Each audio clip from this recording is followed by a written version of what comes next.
आवाज जनतेचा, लढा सर्वसामान्य जनतेच्या न्याय व हक्कांसाठी. देवळाली प्रवरा नगर परिषदेची सार्वत्रिक निवडणूक येत्या 2 डिसेंबर रोजी संपन्न होत आहे.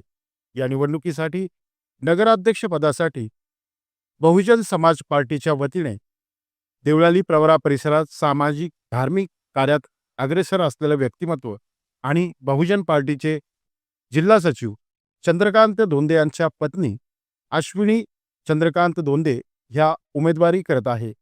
आज आपल्या आवाज जनतेच्या कट्ट्यामध्ये ज्या नगराध्यक्ष पदाच्या उमेदवार आहेत अश्विनी चंद्रकांत धोंदे व त्यांचे पती चंद्रकांत धोंदे यांच्याशी आपण आज या कट्ट्याच्या माध्यमातून संवाद साधणार आहोत. नमस्कार. सुरुवातीला अश्विनीताई, तुम्हाला प्रश्न आहे की तुम्ही या नगरपालिकेच्या निवडणुकीत बहुजन समाज पार्टीकडून उमेदवारी करत आहात. का वाटलं की तुम्हाला की आपण नगराध्यक्ष पदाचीच उमेदवारी करावी? प्रथमतः रामकृष्ण हरी.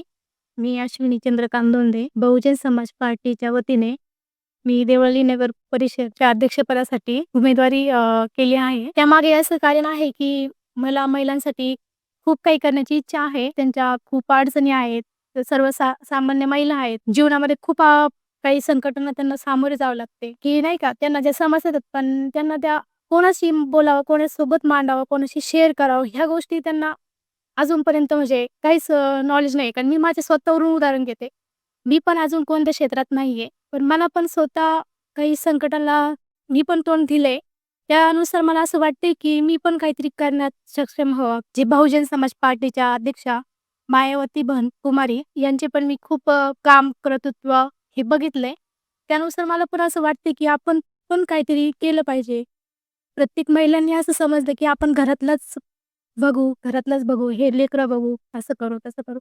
सगळ्यांनी जर असा विचार केला की मग बाहेर कोण निघणार? ह्या महिलांच्या समस्या आहेत. खूप काही समस्या आहेत. आता सध्या बघा तुम्ही न्यूजला खूप येतात. लहान मुलींवर अत्याचार होतात. महिलांवर खूप अत्याचार होतात. यासाठी काय करण्यात येईल? यासाठी मला असं वाटलं की एक महिला म्हणून मी काहीतरी करण्यात सक्षम होण्यासाठी मला पण काहीतरी मार्ग पाहिजे. म्हणून मी देवळाली नगर परिषदासाठी अर्ज दाखल केला आहे. म्हणजे चूल आणि मूलमध्ये महिलांनी न गुंतता काहीतरी स्वतःसाठी पण काहीतरी केलं पाहिजे. स्वतःची ओळख निर्माण केली पाहिजे. त्यासाठी तुम्ही उमेदवार. हो, त्यासाठीच केली आहे खरं म्हणजे. आणि तुम्ही आता अर्ज भरलाय बहुजन समाज पार्टीकडून. प्रचारही सुरू झाला आहे. तुम्ही देवळाली प्रवरा नगर परिषद हद्दीत प्रचारासाठी फिरत आहे. कशा प्रकारे महिलांचा किंवा मदत? छान प्रोत्साहन भेटतं महिलांचं. म्हणजे काय असतं माहिती आहे, एक महिला दुसऱ्या महिलांशी शेअर करू शकते की आपली काय समस्या आहे ते. आता जेंट्स सोबत तर नाही बोलू शकत ना. आणि एवढ्या याच्यामध्ये की मला वाटत नाही की अशी एवढ्या म्हणजे देवळालीमध्ये अशी महिला की झाली आहे की तिने असं पुढाकार घेऊन महिलांसाठी काही काम केलंय. पण माझी खूप इच्छा आहे करण्याची. आणि ह्यावेळेस महिलांनी साथ द्यावं माझी, असं पण वाटतंय मला. महिलांसाठी करण्याची तळमळ आहे. खूप आहे. तुमचे पती चंद्रकांत धोंदे हे सामाजिक कार्य. हो, सामाजिक कार्यकर्ते आहेत. आणि त्यांनी पण खूप सामाजिक कार्य केलेले आहेत. आता म्हणजे खूप न्यूज आहेत त्यांच्या, त्यावर दाखवलेलं आहे की त्यांनी कोणते कामं केलेत, काय केलंय. आणि त्यांची पण खूप इच्छा आहे की लोकांमध्ये बदल घडवण्यासाठी खूप काही करण्याची इच्छा आहे. जे आता सध्या सत्तेवर आहेत लोक, त्यांनी फक्त आश्वासन दिलेत की हे करू, ते करू. सध्या कुठलीच परिस्थिती मला नाही वाटत काही बदल झालाय. आमच्या शेजारी म्हणजे काही ठिकाणी बालवाड्या सुद्धा नाहीयेत की मुलांना जाण्यासाठी आणि मुलांना काहीतरी घडण्यासाठी पहिलं असतात की मूल पॉईंट दिसतात. जिथं ते घडण्यासाठी ते बालवाडी असती किंवा मुलांना बाहेर जाण्यासाठी पहिलं आपण त्यांना बालवाडीत टाकतो, नाही का? मग तेव्हाच त्यांना कळतं ना की पुढं आपण कुठेतरी जाऊ शकतो, राहू शकतो, काही घडू शकतो. आपल्याला पण वाटतं की आपल्या मुलं नाही जाऊ शकतात, आपल्याशिवाय राहू शकतात. पण त्यांना ती बालवाडी पण नाहीये. डायरेक्ट जर तुम्ही शाळेमध्ये टाकलात मुलं राहत नाही. आपण पण घाबरतो की आपली मुलं एवढ्या दूर शाळेमध्ये आहेत. आपला पण जीव त्यांच्यात गुंतलेला असतो. मग काही ठिकाणी बालवाड्या पण नाहीयेत. आणि मेन प्रॉब्लेम की महिलांना रोजगार पण नाहीये. शेतीमध्ये काम करूच त्यांचे पूर्ण आयुष्य चाललेले आहेत. मला पण असं वाटतं की त्यांच्यासाठी पण काहीतरी असं रोजगार निर्माण व्हावं. त्यांनी स्वतःचे पैसे स्वतः खर्च करता यावा अशी त्यांच्यात हिंमत पाहिजे. म्हणजे असं त्यांनी प्रत्येकावर निर्भय नाही राहिलं पाहिजे. स्वतः पण काहीतरी केलं पाहिजे. यासाठी मला खूप मनापासून तळमळ होते की मला एवढे वेळेस म्हणजे सगळ्यांची सेवा, महिलांची पण, बुजुर्ग आहेत ना, त्यांची पण सेवा करण्याची खूप इच्छा आहे. त्यांना पण खूप दवाखाने वगैरे याचा खूप खर्च असतो. आपल्या सरकारी दवाखान्यामध्ये काही सेवा उपलब्ध नाहीयेत. ज्या पाहिजे आहेत त्या नाहीयेत. त्या पण उपलब्ध झाल्या पाहिजे ना. एवढे दिवस मग एवढे सत्ताधारी येऊन गेले. त्यांनी कुठं काय काही जर समजा एखादा पेशंट असला, खूप सीरियस असला, तिथपर्यंत न्यायला लोकांपर्यंत पैसे पण नाहीयेत. मग आपण तर ती सेवा आपल्याच गावात का नाही करू शकत? आपलं गाव पण खूप मोठं आहे ना. बरोबर. मग आपण जर आपल्या गावामध्ये तीच सेवा उपलब्ध केली तर काय फरक पडणार आहे? माझी पण तीच इच्छा आहे, की आपल्या गावामध्ये प्रत्येक गोष्ट भेटली पाहिजे. सगळी जी नाही आहे ना, ती सगळी गोष्ट भेटली पाहिजे. म्हणजे देवळालीमध्ये खूप लोकसंख्या आहे आणि काही-काही ठिकाणी लोकांना घरं पण नाहीयेत. का नाहीयेत? तर त्यांना कुपन नाही. कुपन नसल्यामुळे त्यांना ते घरकुल भेटत नाही. घरकुल पण भेटणार पण जागा पण नाही. या गोष्टीला समस्या आहे. ठीक आहे तुमचे घरकुल मंजूर झालेत, पण तुम्हाला जागा नाही. या गोष्टीला सामोरे जावं लागतं. ज्यांना जागा आहे त्यांना कुपन काढून देत नाही. या गोष्टींना मी खूप म्हणजे लेडीजसोबत बोलले, म्हणजे महिलांसोबत बोलले. त्यांची एकच समस्या येते, की आम्हाला घरं नाही, आमचे घरं असे आहेत, तसे आहेत. खूप दाखवलं त्यांनी मला. घरात नेऊन दाखवलं, हाताला धरून घरात नेऊन दाखवलं, की आमचे घरे असे आहेत बघा. आणि तुम्ही असं मला पण म्हटलं, की नाही का, आता तुम्ही मत मागता, कुठची येईल तुम्हाला, मग परत तुम्ही आम्हाला काही घर देणार नाही, हे देणार नाही.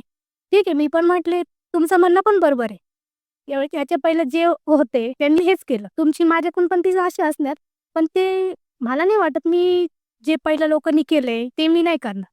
मी तुमच्या प्रत्येक इच्छा पूर्णपणे पूर्ण करण्याचा प्रयत्न करेल. मला सर्वप्रथम महिलांना स्वतःच्या जिद्दीने लढवायचंय, म्हणजे स्वतःच्या जिद्दीने काहीतरी करण्यासाठी सक्षम करायचंय. जी अशी एक पण महिला नकोय, की दुसऱ्यावर निर्भर राहणार. ह्या गोष्टी मला नकोय. स्वतः काहीतरी करण्याची इच्छा पाहिजे प्रत्येकामध्ये. चंद्रकांतजी, तुमच्या पत्नी अश्विनी डोंदे ह्या निवडणुकीच्या रिंगणात आहेत आणि त्यांची तळमळ जर आता आपण बघितली ती की महिलांसाठी, गावासाठी काहीतरी करण्याची तळमळ आहे. तुमचं काय व्हिजन आहे? काय प्रथमतः सर्वांना रामकृष्ण हरी, सर्व महापुरुषांना अभिवादन करतो. आता तुम्ही बघितलं असेल, मी शिर्डी मतदारसंघामध्ये लोकसभा पण लढवली, तालुका श्रीरामपूरमध्ये विधानसभा पण लढवली आणि यावेळेस मला पण वाटलं होतं मी नगराध्यक्षाला फॉर्म भरावा. पण जेणेकरून मी ज्यावेळेस माझी चर्चा घरी व्हायची का त्यावेळेस हिचं एकच टोमणं राहायचं. तर मला काहीतरी महिलांसाठी करायचंय, मला महिलांसाठी करायचं. तुम्ही कंटिन्यू तुम्हीच उभा राहताय. आम्ही नुसते पम्फलेटच वाटायचे. त्यावेळेस असं मी ठरवलं की म्हणलं यावेळेस नगराध्यक्षाची उमेदवारी तुम्ही करा. मी प्रचार करेन. तुमच्या मागं मी मागं राहील. तर माझं मग त्यातून आमचं थोडं एक करता आता त्यांचे आणि महिलांचे कॉम्बिनेशन होऊन एकदम सूत चांगले जुळाले. मराठी भाषेचा सूत एकदम भारी जुळाले. आणि ज्या त्यांनी आम्ही आतापर्यंत प्रचाराला जातोय, तर त्या महिलाला जे हवंय ते आमच्याकडून त्यांना दिल्या जात आहे. एक महिला, दुसरी महिला हे त्यांचे काय गोष्टी शेअर होतात, तर त्यात प्रत्येक महिलांचं देवळाली प्रवरात 70% महिलांचं असं म्हणणं आहे, की यावेळेस आम्हाला नगराध्यक्ष महिलाच पाहिजे. जे मागील सत्ताधारी झाले, का ते फक्त ईसीमध्ये बसायचे. ज्या महिलांचे काही प्रश्न आहे, काहींचे कुपन आहे, काहींचे जातीचे दाखले आहे, नगरपालिकेच्या नळपट्ट्या आहे, घरपट्ट्या आहे. बरं प्रश्न असे पण आहे, यांनी अंदाजेच घरं मोजलेले साहेब. आडमाप ते घरपट्ट्या येतात, नळपट्ट्या येतात. गरिबांनी एवढं त्यांना पेलवत नाही भरायला. बरोबर. आणि सत्ताधारी तिथून बसतात आणि फक्त असे डोकतात. कोण आलंय? मग एखादा जर त्यांचा जर चांगला मोठा व्यक्ती आला तर त्याला आतमध्ये जायला चान्स आहे. एखादा गरीब व्यक्ती आला तर तो बाहेर साहेब उन्हात थांबतो. तर हे आम्हाला पहिलं बंद करायचंय सर्वसाधारण व्यक्तीला. याच्यामध्ये जात, पात, धर्म कुठलाही न करता मोठा लहान कुठला नाही, सर्व एकत्र सगळ्यांना समान हक्क झाला पाहिजे आणि ते ऑफिस ते गेटवर आलं पाहिजे.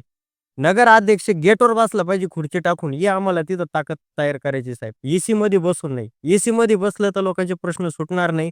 त्याच्यामुळं सर्व आम्ही जेवढ्या मी मतदारसंघात प्रत्येक वार्डमध्ये फिरतोय, प्रत्येकाला हेच सांगतो ना, प्रत्येकाचं म्हणणं आहे की यावेळेस आम्हाला महिलाच नगराध्यक्ष पाहिजे. परिवर्तन घडलं पाहिजे. देवळाली गावात इतके मोठे प्रश्न आहे साहेब. आपला नवरा काही दारू पिऊन येतो, तर ती महिला दिवसभर काम करून तिला रात्रीचं सुखाचं अन्न सुद्धा खाता येत नाही साहेब. इतकी भयानक परिस्थिती देवळाली गावात. मग काय आहे सुखसुविधा? दवाखाना नाही. हे पाणी, लाईट बिल, हे घर, हे चालूच राहणार आहे सर. हे होणारच आहे. वरून निधी येतो हे करणारच आहे. त्यात 1% घेणारच आहे. याच्यात काही वाद नाही. पण जे मेन प्रश्न आहे, आज देवळाली गावात तुम्ही विचार केला तर कोणालाही घर नाही, मायचं घर नाही, अन्न नाही, वस्त्र आहे, पण निवाराच नाही साहेब तिथं. परिस्थिती खूप अवघड आहे. आज अतिक्रमण काढलं. जे लोक 2 पैसे रोजी-रोटी कमवायचे ते त्यांचे अतिक्रमण घिटपरी मागे आणि घिटपरी पुढं, घिटपरी मागे, घिटपरी पुढं. सत्ताधारी जायचे गाडीच्या काचा सुद्धा खाली करीत नाही. आज ते ₹200-300 कमावण्याची सुद्धा रोजी-रोटी बंद झाली साहेब. दुसरा मुद्दा असा, आज तुम्ही बघितलं असेल देवळाली गावामध्ये आणि नगर जिल्ह्यामध्ये म्हणलं अख्ख्या महाराष्ट्रात म्हणलं तरी कॉलेजला मुली जाताना मुली सुरक्षित नाही साहेब. आज तुम्ही बघितलं असेल मालेगावचं प्रकरण 3.5-4 वर्षाच्या मुलीवर अत्याचार होतोय. याला जबाबदार कोण? सरकार जबाबदार आहे याला. का जबाबदार आहे? का हे सत्ताधारी आलं यांचं तिकडे लक्ष नाही. त्याच्यामुळं हे असे मोठे प्रश्न व्हायला लागले. तर त्यावेळेस अशा खुर्चीवर एक महिला बसली पाहिजे जेणेकरून त्यांचं नियंत्रण कुठंतरी राहील आणि ती महिला त्यांच्या पण समस्या जाणून घेऊन तर त्यांना पण थोडं प्रोत्साहन येईल आणि जेणेकरून त्यांचं पण व्यवस्थित रुटीन लागेल. असे तर अनेक प्रश्न आहे. तुम्ही सांगितलं की आपले जनरल जे प्रश्न आहे स्वच्छता, पाणी हे तर आहेच. पण तुमच्या डोक्यात असे कोणते प्रश्न की माझ्या गावात जर अश्विनीताई नगराध्यक्ष झाल्या, माझ्या गावात हे प्रश्न मार्गी लावावे, हा प्रश्न मार्गी लागावा, असं काय धोरण काय तुमचं? प्रथमतः धोरण असं आहे सर, आपल्या गावात प्रथमतः एक चांगला दवाखाना नाही. आज जर एखादा गरीब व्यक्ती जर गेला दवाखान्यात, आज तो मोठ्या दवाखान्यात जाऊ शकत नाही. तर तोच दवाखाना इथं देवळाली गावात असा झाला पाहिजे का त्याला 5 लाख 10 लाख रुपये जरी खर्च आला तर तो इथं झाला. जसं आपण एक फॉर एक्झाम्पल घेऊ शकतो लोणी हॉस्पिटल मोठं आहे. तिथं जरी गेलं तर काही कुपन वगैरे दिलं तर त्याचा इलाज फ्री होतो. तर तेच इथं जीव जाण्यापेक्षा इथं जर त्याची जर स्थानिक ठिकाणी जर चांगली स्टेटमेंट झाली मग मोठ्या दवाखान्यात नेलं तर त्याचा पण जीव वाचू शकतो. तसं आपल्या इथं काही सुखसुविधा नाही. मुलांना खेळण्यासाठी लहान मुलांना कुठं प्ले ग्रुप नाही, काही असे ग्राउंड नाही. आज देवळाली गावात कोणतीही स्वच्छता नाही. आज कुत्रे, आज तुम्ही बघितलं असेल मध्ये मी पोल्ट्रीचं खूप मोठं प्रकरण लावलं. याच्या मागे सत्ताधारी लोक होत्या पोल्ट्री माग. ते लोक त्यांना फोन करायचा. आज मी उपोषणाला बसलो का ते सत्ताधारी लोक फोन करायचे का ते राहू द्या पोल्ट्री. आज तिथं स्थानिक लोक इतक्या माशाने यांनी लहान लेकरं सुद्धा तिथं साहेब आजारी पडायचे. कंटिन्यू दवाखाने चालू होते. माश्या हाणायच्या आणि मग जेवण करायचं. आज प्रत्येक जनतेला माहिती आहे ना काय केलेलं आहे. आज ती पोल्ट्री बंद केली. त्यांच्या विरोधात गेलो. आज सगळे रोडला 1 नंबर वार्डच्या तिकडचे सगळे लोक आज सुखाने राहतात आणि मुलं पण आज सुखाने जातात. कुत्रे मोठ्या प्रमाणात होते. लहान मुलं जरी शाळेत जायला लागले तर ते कुत्रे त्या पोल्ट्रीचे त्या मेलेल्या कोंबड्या खायला यायचे तर ते डायरेक्ट त्यांच्यावर हल्ला करायचे. म्हातारे माणसं रोडला फिरायचे तर ते कुत्रे त्यांच्यावर हल्ला करायची. इतकी मोठी परिस्थिती भयानक वाढलेली होती. आणि मग आम्ही जर कुठे मोर्चा केला, निवेदन दिलं का सत्ताधारी लोक देवळीतले फोन करायचे, माझ्या माणसाची पोल्ट्री चालू द्या. अरे पण इकडे जीव जाऊ राहिला ना लोकांचा. तो 4 मतांनी इकडे 10 लोक मारायला लागले ना, मुलं सुरक्षित नाही ना. तर असे मोठे मोठे खूप प्रश्न आहेत. देवळीला गावात गेलं तर लोकांना घरकुला नाही साहेब.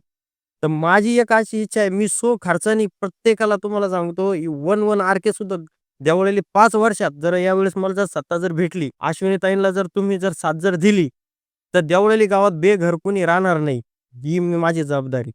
तर असे माझे बरेचसे त्याच्यामध्ये बरचसं मी ठरवलंय. आता बघू त्याच्यामध्ये काय होतंय, काय नाही. शेवटी आता ही परमेश्वराची कृपा आहे. जर आमचं जर पारडं जड असलं तर आमच्या पदरात पडेल. नसलं तर साहेब आमच्या हातातून सुटेल. पण हे आम्ही सर्वसाधारण कुटुंबातली व्यक्ती आहे. माझा काय राजकीय तुम्ही मागं जाऊन पहा, माझा कुठलाही राजकीय पेशा नाही. माझ्या अख्ख्या घरात कुणीही राजकीय पेशामध्ये, कुणीही राजकारणामध्ये नाही. मीच असा एक चंद्रकांत दोंदे निवडणुकी माझ्या खानदानात मी तिथं आता सक्रिय झालो आणि त्या चळवळीमध्ये चालू आहे. याच्यामध्ये मी कुठलाही जात, पात, धर्म कुठलाही बघत नाही. आणि आज परिस्थितीमुळे या सत्ताधारी लोकांनी ख्रिश्चनला शिव्या दे, मुस्लिम समाजाला शिव्या दे, पास्टरला शिव्या दे, धनगर समाजाला शिव्या दे, मराठा आरक्षणला कुठंतरी आडवं जाय. जे मुलं शिकले तर त्यांना जाऊ द्या ना पुढं. का तुम्ही मागं वाढताय? ते त्यांच्या टेक्निकल डोक्याने जेवढं त्यांचे शिकलेले त्या डोक्याने पुढे चाललेच आहे ना ते. याच्यामुळे मग अशा अनुषंगाने आम्ही छोटे अभ्यास केला. मी पण बरंच आता लहानपणापासून याच्यापासून मी चळवळीतच आहे. पण आता थोडा सक्रिय झालोय. तर हे माझ्या निदर्शनात यायला लागलंय ना, तर हे सरकार येणाऱ्या काळामध्ये काही सर्वसामान्याला जगून देणार नाही. काहीतरी एक गरीब व्यक्तीच त्या खुर्चीवर जर बसला तर येणारी पिढी तरी मी सुखी राहील, असं माझं एक वैयक्तिक मत आहे. आता नगर परिषद हाती एकूण 10 प्रभाग आहे. प्रभाग 1 ते 10 असे 10 प्रभाग आहे. मोठी मतदारसंख्या आहे. आपण कशाप्रकारे या फिरता आहात आणि कशाप्रकारे मतदारांना साथ घालता आणि महिला असेल, तरुण वर्ग असेल किंवा ज्येष्ठ नागरिक आहे, त्यांचा कसा प्रतिसाद मिळतो? आता आम्ही प्रत्येक संघामध्ये फिरतो. तर आता काय झालं, प्रत्येक पक्षाचे 2-2, 4-4 कॅन्डिडेट प्रत्येक याच्यामध्ये दिलेले आहे. तर आता यांनी काय केलेलं आहे, यांनी घाबर साचून ठेवलेलं आहे. हे एखाद्या कोणत्यातरी रात्री येणार, प्रत्येकाला देणार, मतदारांची दिशाभूल करणार. तर आम्ही याच्यापासून आम्ही काय केलंय, प्रत्येकाला जे आमचा गरीब आहे, प्रत्येकाला देवळाली गावात प्रत्येकाला माहिती आहे. चंद्रकांत दोंदे काय लय मोठा माणूस नाही, एकदम सर्वसाधारण व्यक्ती आहे. पण मी जेवढं तिथं जाईल, त्यांचा चहा घेणं, त्यांच्या पैसे जाऊन बसणं, त्यांच्या काय समस्या आहेत ते जाणून घेणं आणि त्यांना पण आमच्या गोष्टी पटत. त्यांना माहिती आहे मोटरसायकलीवर फिरवतोय. बरोबर. आज आमच्या इकडे बऱ्याचशा 10-10, 15-15 गाड्या येत्या साहेब. एका गाडीत 10-10 लोक. पण मी आणि माझी बायको दोघं जण मोटरसायकलीवर फिरतोय प्रत्येक मतदारसंघात.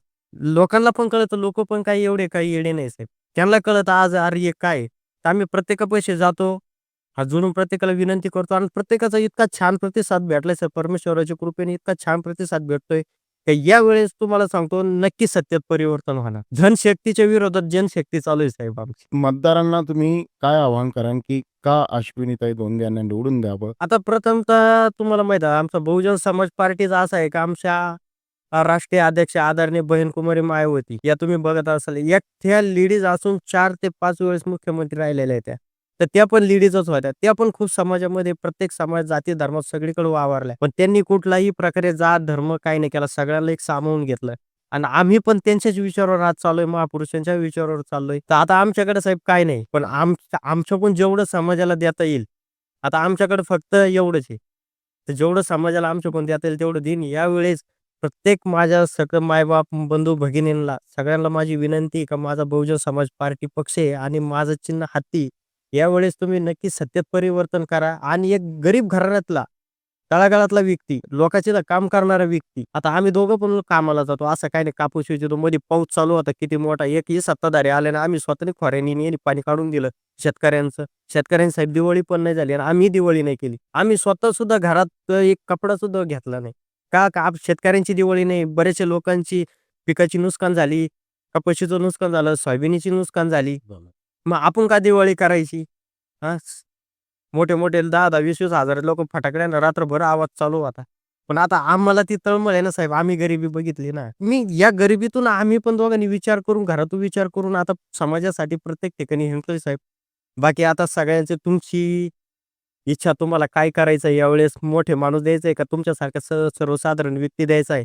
आणि पक्ष काय जात धर्म चा काही नाही, सर्वसाधारण व्यक्ती सगळ्यांसाठी, बहुजन समाज पार्टी सगळ्यांसाठी. तर हेच मी जनतेला असं आवाहन करतो की यावेळेस तुम्ही फक्त एक सर्वसाधारण व्यक्तीला, अश्विनीताईंना यावेळेस निवडून द्या आणि हत्तीला भरभरून मतदान करा की जेणेकरून तुमच्या समस्या सुटतील आणि कोणतीही समस्या असो त्या सोडवण्याची जबाबदारी त्यांची, असं प्रत्येकाला मी आवाहन करतो. मी माझ्या मायबाप बहिणींना विनंती करते की 2 डिसेंबर रोजी हत्ती या चिन्हापुढे बटन दाबून मला विजयी करा.